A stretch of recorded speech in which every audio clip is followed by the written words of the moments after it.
Welcome to universe classes foundation for happy life. स्वागत है आप सभी का यूनिवर्स क्लासेस में। एक बात कहना चाहूँगा, याद रखें जब भी आप आराम कर रहे हैं या सो रहे हैं उस समय भी कोई ना कोई पढ़ रहा है, और जिस दिन उससे आपका टक्कर होगा या फिर आपका उससे मुलाकात होगा दोस्त, आप पीछे रह जाएंगे। इसलिए keep studying, keep improving your self. हमेशा पढ़ते रहिए और अपने लक्ष्य के प्रति उदार रहिए और तैयारी ऐसे मुकम्मल करिए कि जिस दिन आप परीक्षा में बैठें आपको लगे कि हाँ हमने तैयारी की है और आसानी से आप परीक्षा को पास कर जाएं। यूपी टेट की परीक्षा संभावित है दिसंबर में, उसी को हम लोग टारगेट करते हुए प्रीवियस ईयर पेपर की सबसे पहले जो है डिस्कस कर रहे हैं। उसके बाद हम क्लासेस ऑर्गेनाइज करेंगे। तो उसमें हम आज करेंगे डिस्कस एनवायरनमेंट की, जो कि इंपॉर्टेंट क्वेश्चन है और आपके आने वाले एग्जाम के लिए इंपॉर्टेंट है, चाहे आप सुपर टेट दे रहे हो, सी टेट दे रहे हो या फिर अन्य कोई सा भी टेट दे रहे हो। तो चलिए शुरुआत करते हैं आज के क्वेश्चन की। आज से पहला क्वेश्चन है, संसार का सर्वाधिक समस्याकारी जलीय खरपतवार जिसे बंगाल का आतंक भी कहा जाता है वह कौन सा है? देखते हैं क्या है। पार्थीनियम हिस्टेरोफेरस जिसे कांग्रेस घास कहते हैं, एखोर्निया क्रासिपस या फिर जलकुंभी, सिनोडोन डेक्टाइलोन दूब घास या फिर लेटाना कैमरा। तो ये क्या है? एखोर्निया क्रासिपस, जो कि जलकुंभी है। आपने अपने आसपास भी देखा होगा कि ये काफ़ी तेज़ी से फैलता है और यदि पानी में ये कुछ इसके पार्ट आ गए तो काफ़ी तेज़ी से अपना जो है फैलाव कर लेता है। तो इसी को भी जलीय खरपतवार से इसी को बंगाल का आतंक कहते हैं। चलिए बढ़ते हैं अगले क्वेश्चन पे। वायरस के अजैविक होने का लक्षण क्या है? यानी कि जो भी वायरस है उसके अजैविक होने का जो है लक्षण क्या है? इसमें प्रोटीन नहीं पाया जाता है, यह प्रजनन नहीं कर सकता, इसको क्रिस्टल के रूप में परिवर्तित किया जा सकता है या फिर इसमें वंशानुगत सामग्री नहीं पाई जाती है। तो इसमें क्या नहीं पाया जाता है? इसमें जो है इसको क्रिस्टल के रूप में परिवर्तित किया जा सकता है। Option number C. अब देखते हैं इससे, यदि आप इस वीडियो को देख रहे हैं तो आप कॉपी पेन लेके बैठे, हम लोग क्वेश्चन की कुछ व्याख्या करेंगे, एडिशनल इन्फॉर्मेशन जो कि आपके लिए हेल्पफुल होगा। अब बात करते हैं क्या है विषाणु के जो अजैविक लक्षण क्या क्या होते हैं। विषाणु को बड़े बड़े क्रिस्टलों के रूप में परिवर्तित करके जो निर्जीव पदार्थ होते हैं उनकी भांति बोतल में बंद करके रखा जा सकता है। फिर भी क्रिस्टल प्रभावी अर्थात संक्रामक बने रहते हैं। यदि हम उसको बोतल में रखते हैं फिर भी वो क्या होते हैं? वो संक्रामक बने रहते हैं।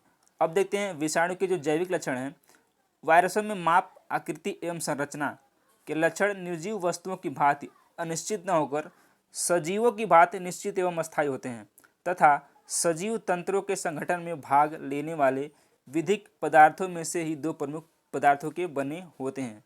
तो आई होप ये समझ में आ गया। चलिए आगे बढ़ते हैं।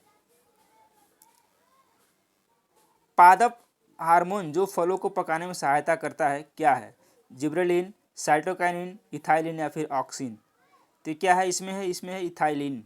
इथाइलिन जो है ये क्या होता है? एक गैसीय अवस्था में होता है, गैस के फॉर्मेट में होता है। जो पादप हार्मोन्स होते हैं, इस हार्मोन का निर्माण जो होता है पौधे के प्रत्येक भाग में होता है, जिससे क्या होता है फलों को पकाने में ये सहायता करता है।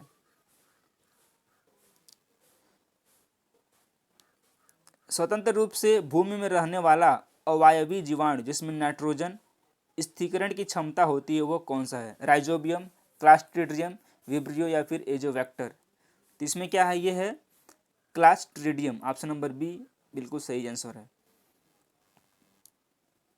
किस प्रकार का डीएनए कोशिका में सामान्य रूप से पाया जाता है? किस टाइप का डीएनए होता है जो सामान्य रूप से कोशिका में पाया जाता है? तो ये क्या हो जाता है? ये हो जाता है आपका बी डीएनए।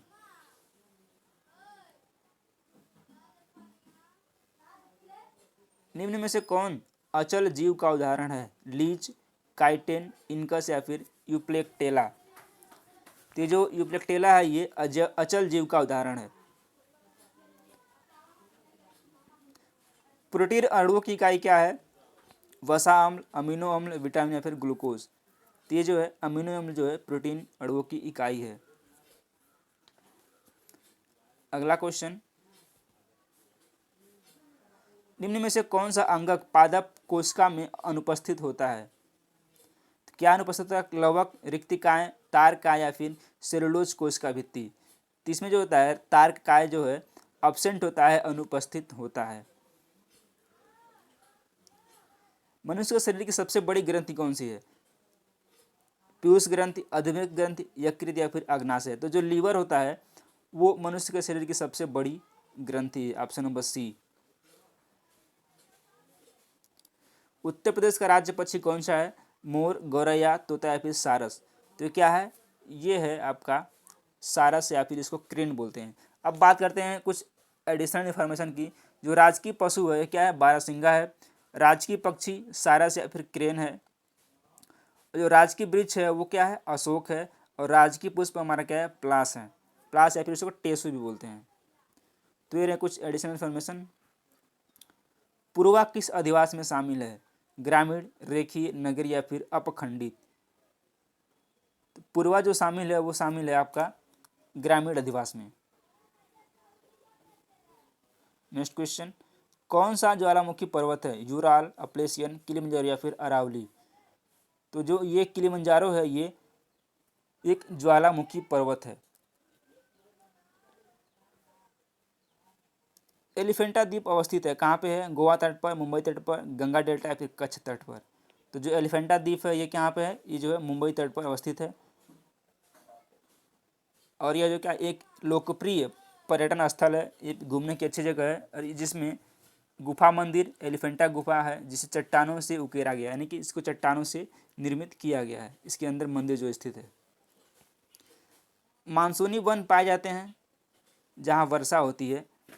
ये वर्षा दिया गया है 150 से 200 सेंटीमीटर, 50 से 150 सेमी, 70 से 100 सेमी या फिर 70 से 200 सेमी। यानी कि वन कहाँ पाए जाएंगे? जहाँ वर्षा अधिक होगी वहीं वन पाए जाएंगे। तो यहाँ पे ये कौन सा है? Option number D. जहाँ पे 70 से 200 सेंटीमीटर के बीच की वर्षा होती है वहाँ पे मानसूनी वन पाए जाते हैं। कार्बी एंग्लोंग पठार विस्तार है, यानी कार्बी एंग्लोंग पठार का विस्तार कहाँ पे है? तो ये है आपका प्रायद्वीपीय पठार का है। ये प्रायद्वीपीय पठार का एक भाग है।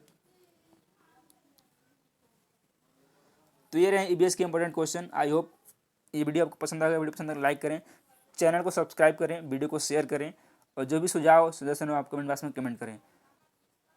और एक साइकोलॉजी की वीडियो जो आएगी सुबह में 8 बजे और ईबीएस की शाम में आएगी 7:30 बजे।